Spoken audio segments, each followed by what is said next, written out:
우리 오늘 하나님의 앞에 함께 받을 말씀을 열도록 하겠습니다. 열왕기 하 4장 열어서 32절로 37절 함께 읽도록 하겠습니다.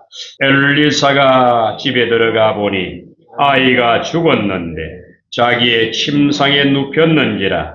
들어가서 문을 닫으니 두 사람뿐이라. 엘리사가 여호와께 기도하고 아이 위에 올라 엎드려 자기 입을 그의 입에, 자기 눈을 그의 눈에, 자기 손을 그의 손에 대니 그의 몸에 엎드리니 아이가 살이 차차 따뜻하더라. 엘리사가 내려서 집안에서 한번 이리저리 다니고 다시 아이 위에 올라 엎드리니 아이가 7번 재채기하고 눈을 뜨는지라. 엘리사가 게하시를 불러 저 수냄 여인을 불러오라 하니 곧 부르매 여인이 들어가니 엘리사가 이르되 내 아들을 데리고 가라 하니라. 여인이 들어가서 엘리사의 발 앞에서 땅에 엎드려 절하고 아들을 안고 나가니라. 아멘. 아멘. 할렐루야. 이 4월에 부활 주일이 있는 이 부활의 계절에 제가 이 다시 살아남에 대한 말씀을 4월 한 달 동안 계속했습니다. 우리 첫 번째 요나의 표적밖에 없다 하면서 요나가 물고기 뱃속에 3일 있다가 살아난 사건을 가지고 예수님께서 친히 말씀하신 이 부활을 증거하면서 하나님의 은혜를 나누었고요. 그 다음에 이제 이 엘리야를 통하여 살아나는 아들, 엘리야를 통하여 살아나는 이스라엘, 이것을 가지고 두 주에 걸쳐서 말씀을 나누었습니다. 오늘 마지막 주일인데 다시 한번 엘리사를 통해서 살아나는 역사, 이 제목을 곰곰이 고민하다가 이런 제목으로 붙여봅니다. 거룩한 오염. 아니, 오염이 어떻게 거룩해질 수 있느냐.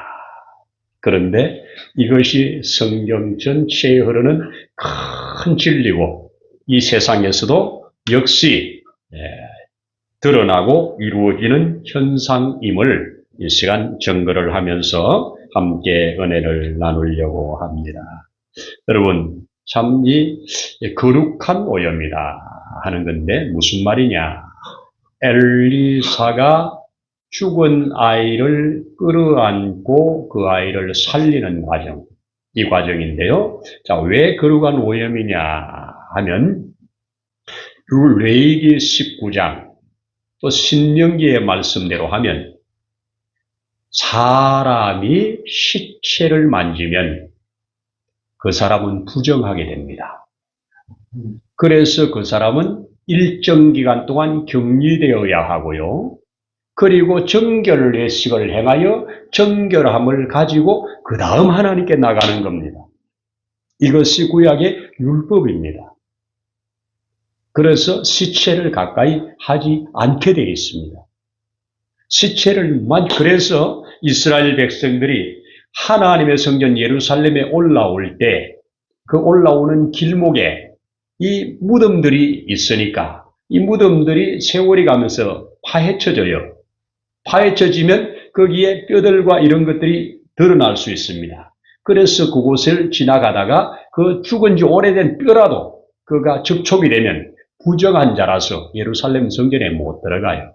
그런 자들을 위하여 특별히 정결의식을 할 수 있는 곳을 따로 만들어 놓고 거기에서 정결의식을 행한 다음에 깨끗함을 받은 다음에 들어갑니다. 이때 나온 말이 우리 성경에서 이해하기 쉽지 않은 회칠한 무덤입니다. 그래서 절기가 가까이 올 때 이스라엘 백성들은 여기가 무덤이라고 횟가루를 뿌려가지고 무덤이라는 걸 알려줘요. 여기 가까이 오면 부정할 수 있으니까 피해가라고. 이게 회칠한 무덤이었습니다. 자, 이런 상황 속에서 지금 내려오는 역사에 지금 엘리사가 수넴이라는 곳, 지난번에는 우리 사르밧이라고 하는 곳을 보았는데 사르밧은 여기 의미가 그 뜻이 뭐라고 말씀드렸어요? 재련소다, 훈련소다, 부정한 것이 정결케 되는 곳이다. 이런 뜻을 가지고 있다고 그랬습니다. 오늘 이 수넴을 그 원어로 살펴보니까 안식처다. 안식처다. 그래서 이 수냄은 참 지역적으로도 사람들이 들어가서 안식을 누리는 곳입니다. 그리고 풍요로운 지역입니다. 아주 땅이 비옥하고요. 소위 수냄은 참 사람들이 살기에 너무 편안하고 안식이 있는 그런 곳이었습니다. 그런 곳에 살고 있는 한 가정에 지금 여자가 그곳은 갈멜산을 향하여 예루살렘에서 올라갔다 내려갔다 하는 그 길목에 있습니다. 그런 길목에 있는데 엘리사가 늘 지나다니는 길이에요. 사역을 위해서 다닐 때 그 길을 지나다닙니다. 그런데 이 여자가 유심히 보았다가 엘리사를 위하여 남편과 상의해서 자기 집에 엘리사가 쉴 수 있는 다락을 만들어 그에게 제공을 하는 겁니다. 자, 집에다가 이 타인을 여기서 올 때마다 갈 때마다 피곤할 때마다 와서 쉬시고 무엇이든지 먹고 싶은 것을 먹을 수 있도록 그를 제공을 해주는 참 귀한 일을 했습니다. 자, 이렇게 대접을 받다 보니까 어느 날 엘리야가 이 집에 뭐가 필요한가 살펴보는 중에 여인을 부릅니다. 너가 이렇게 하는데 뭐 이유가 있냐? 필요한 게 있냐? 물었더니 아무것도 필요한 것 없습니다. 다 주의 평안입니다.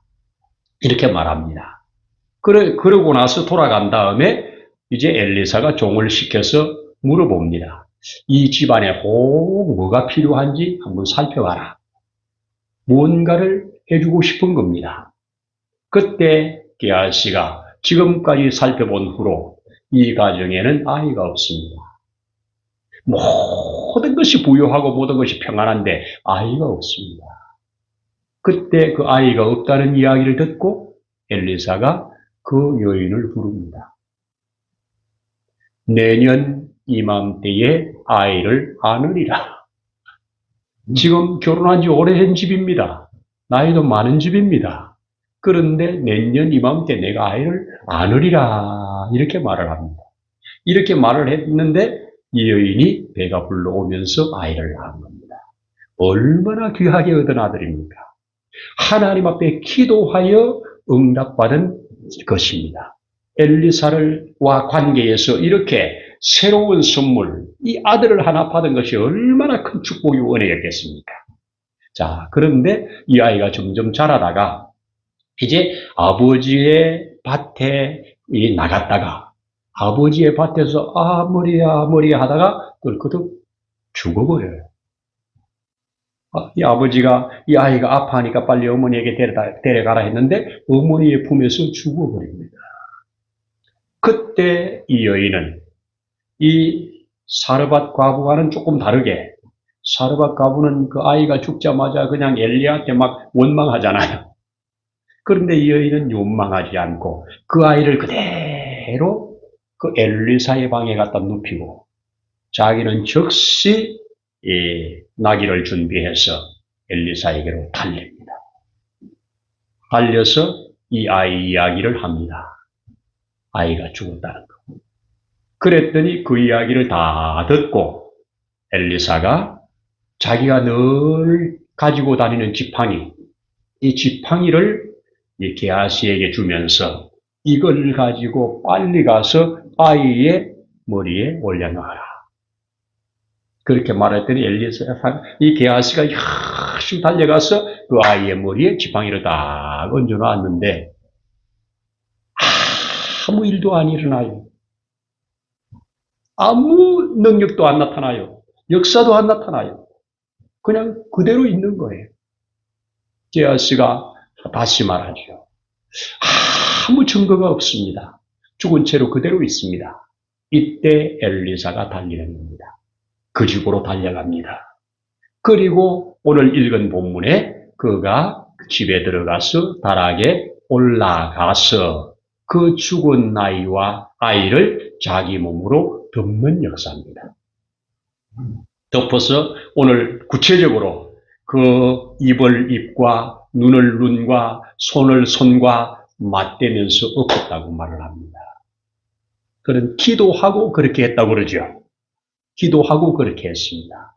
그래서 이것이 뭐냐? 죽어 있는 시체에다가 자기의 몸을 갖다 덮은 것은 이것은 나도 이 죽은 자와 하나가 되는 겁니다. 이것을 거룩한 오염이라고. 그러면 왜 거룩한 오염이냐? 내가 일반적으로 여호와의 율법대로 하면 이 죽은 시체의 영향력이 나에게 와서 내가 부정해지는 거예요. 그런데 오늘 이 사건은 내가 저를 통해서 부정해지는 게 아니고 저의 부정이 나로 말미암아 오히려 깨끗해지는 역사입니다. 깨끗한 걸레가 더러운 곳을 닦으면서 걸레가 오염되는 것처럼 그런 것들입니다. 자, 이렇게 해서 그가 이제 전심을 다해서 아이 몸을 덮어서 기도하다가 기진하잖아요. 그래서 다시 일어나서 직원을 한번 걷고 그리고 다시 엎어서 그에게 기도를 하는데 그가 7번 재채기를 하더라. 7번 재채기를 하고 그가 일어났다. 여러분 기절했다 깨어난 거 아니에요? 완전히 죽은 거예요. 지금 거기에 왔다 갔다 하는 시간들 이거 도무지 골든타임 때문에 살아나는 거 아니에요? 완전히 죽은 아이예요. 죽은 아이를 살리는 역사입니다. 자, 이렇게 이 아이가 살아난 후에 이제 그 여인을 불러서 이 아이를 줍니다. 자, 이 아이를 데리고 나가는 이 과정을 오늘 성경에 기록을 하는 겁니다. 자, 이것을 저는 묵상을 하면서 이것을 봅니다. 지금도 하나님의 역사는 거룩한 자들이 거룩하지 않은 자를 끌어안을 때 일어납니다. 이것이 인카네이션인데요. 조금 이따 말씀드리는데 이런 사건의 한 예를 우리 역사에 보면 제가 저 하와이에 한번 갈 기회가 있어서 갔었는데 거기 가이드가 쭉 설명을 하면서 한 동상 앞에 우리를 멈추어 버스를 멈추고 그 동상 설명을 하는 그 동상이 바로 데미안이라는 사람이었습니다. 데미안 신부인데 이 사람은 벨기아 사람인데 원래 부유한 가정에서 태어나서 이제 하나님이 주신 은혜를 따라서 이 복음을 전하기 위하여 하와이로 간 선교사입니다. 그 하와이에 갔는데 하와이 중에서도 특히 그 몰로카이 섬에는 나병 환자들을 그쪽에다 다 모아서 보내서 그야말로 살아있는 지옥입니다. 나병 환자들만 있고 뭐 지금같이 치료 시설이라든지 뭐 보장제도라든지 이런 것들이 아주 열악하니까 버려진 채로 나병 환자들이 그냥 죽지 못해서 사는 그런 동네입니다. 그런 몰로카이 섬에 이 데미안 신부가 들어가서 그들에게 하나님의 사랑을 전하고 하나님의 복음을 전하는데 안 받아들여요. 저들에게 나의 동료 죄인들이여 나도 죄인이고 여러분도 죄인입니다. 우리 예수 믿고 구원받아야 됩니다. 이런 선교를 하는데 안 먹히는 거예요. 안 먹혀요. 그래서 저들을 정말 정성을 다해서 저들과 함께 식사도 하고 그 나병 환자들이 이가 전하는 말씀을 어떻게 듣냐? 너는 건강하니까 그런 소리 한다. 우리처럼 돼봐라. 네가 그거 받아들이겠냐? 하나님이 살아계시면 우리를 이틀처럼 내버려 두겠냐? 그런 소리 하지 마라. 이렇게 냉소로 돌아오는 거기에 그는 있는 힘을 다해서 그들과 함께 식사를 하고 그들의 아픈 자리를 친히 싸매가면서 치료를 해주고 하면서 접촉을 합니다. 여러분 건강한 사람이 나병 환자와 접촉하면 나병이 옮겨지잖아요. 전염병이잖아요. 그래서 격리시키잖아요. 우리나라에도 나병 환자들만 따로 사는 동네들이 다 웬만한 데는 다 있었지 않습니까? 격리시킵니다. 가족들과도 격리되잖아요. 그런데 여는 그에게 직접 들어간 겁니다.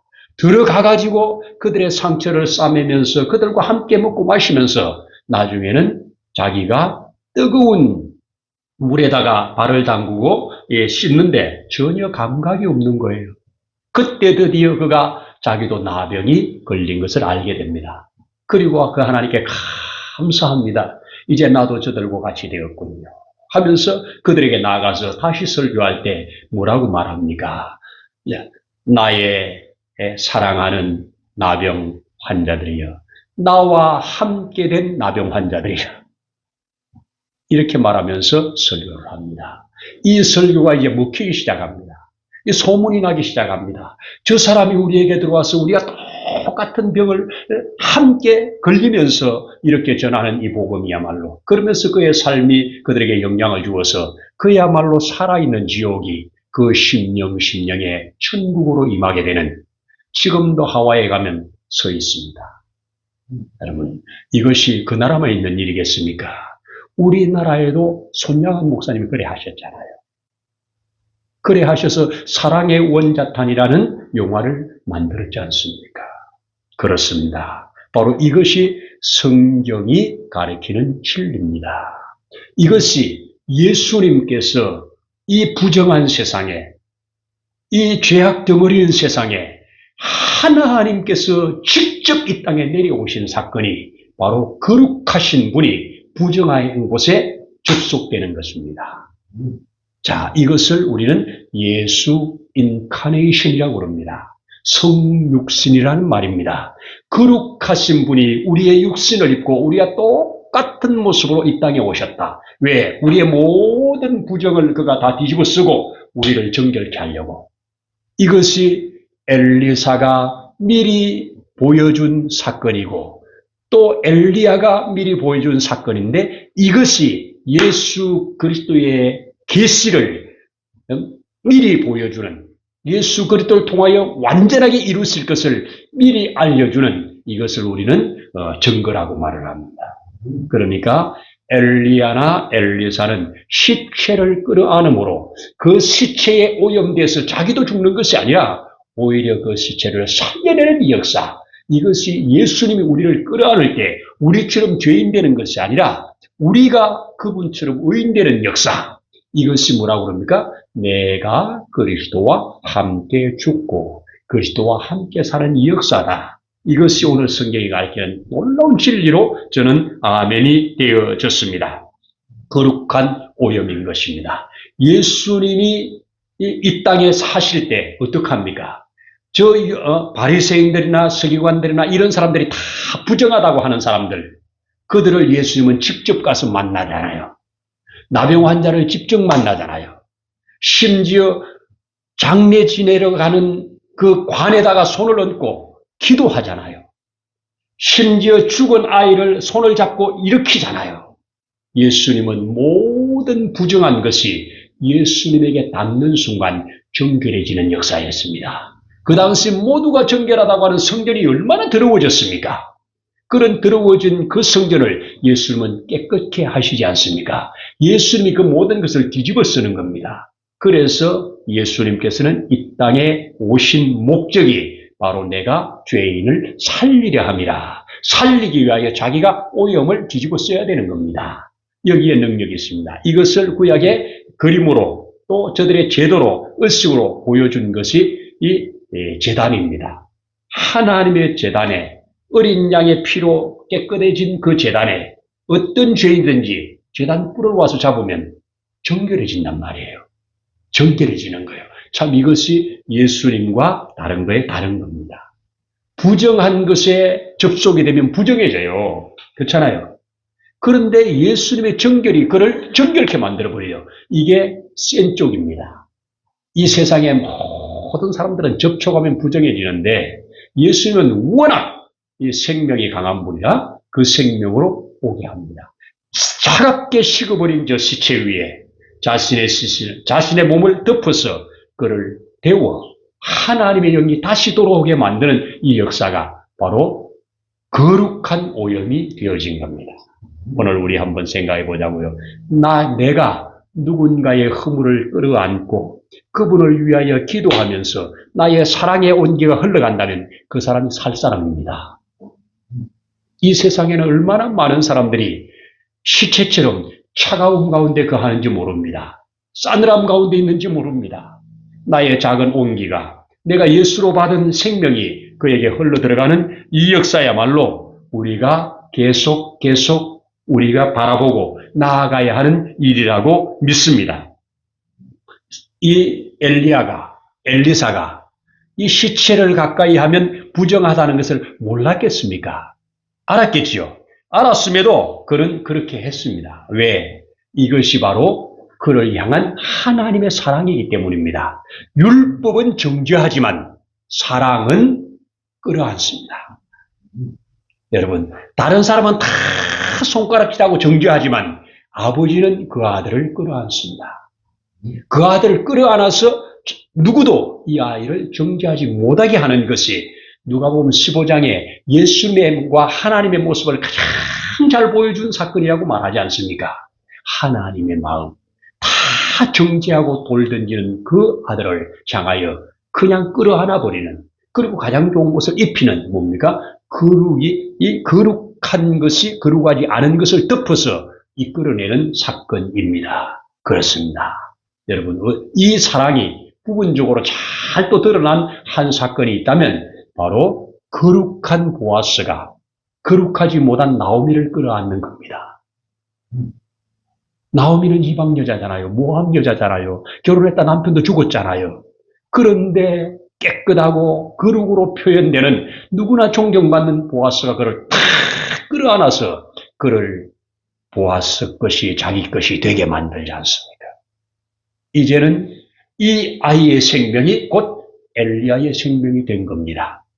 예수가 우리를 끌어안음으로 예수의 생명이 곧 우리의 생명이 되어진 겁니다. 이것을 가르쳐주는 진리, 오늘 이 진리를 저와 여러분들이 증거로 받은 겁니다. 얼마나 감사합니까? 주님 웬 은혜입니까? 웬 사랑입니까? 이 많고 많은 사람 중에 나에게 이런 은혜를 주신 것이 얼마나 고맙고 감사한지 우리는 만입이 있어도 넉넉히 다 찬송 못할 만한 은혜를 입은 겁니다. 이제 은혜 받은 우리의 가슴이 따뜻해져서 아직 차가워져 있는 자에게 우리의 온기가 전해진다면 그도 또한 살아나리라 믿습니다. 이것이 이 땅에 교회를 두는 목적이요, 이것이 이 땅에 먼저 믿는 자들을 데려가지 않고 두는 이유라고 믿습니다. 우리가 있는 동안에 이 일에 우리가 아멘하면서 살피면서 나간다면 하나님의 풍성한 생명력이 우리를 주장해서 죽은 자까지도 살리는 이런 역사를 이루어갈 거라 믿습니다. 이런 은혜 있기를 소원합니다. 기도드립니다. 하나님 아버지 감사합니다. 예수 그리스도의 이 거룩한 오염이 우리를 정결케 했다고 하는 이 확실한 진리, 우리로 아멘 되게 하신 것을 감사합니다. 우리에게 주신 생명력을 가지고, 우리에게 주신 믿음을 가지고, 또 하나님의 말씀 앞에 이렇게 한 걸음 한 걸음 나아가도록 힘과 능과 지혜를 더하여 주옵소서. 그래서 우리의 삶이 누군가를 깨끗게 하는 일, 누군가를 살리는 일, 누군가를 그리스도와 접붙이는 일을 해나가는 우리 되도록 축복하옵소서. 오늘도 감사를 드리면서 주 예수님 이름으로 기도드립니다. 아멘. 이제는 우리를 살리시려고 자신의 생명을 내어놓으신 주 예수님의 크신 은혜와 그 하나님 아버지의 무한하신 사랑하심, 오해사 성령님의 도우시는 놀라운 증거의 역사가 오늘 함께 머리 숙인 사랑하는 주의 자녀들을 위해 세우신 몸된 교회 위에, 이 나라와 이 민족 위에 이제로부터 영원토록 함께 하시기를 간절히 축원하옵나이다. 아멘.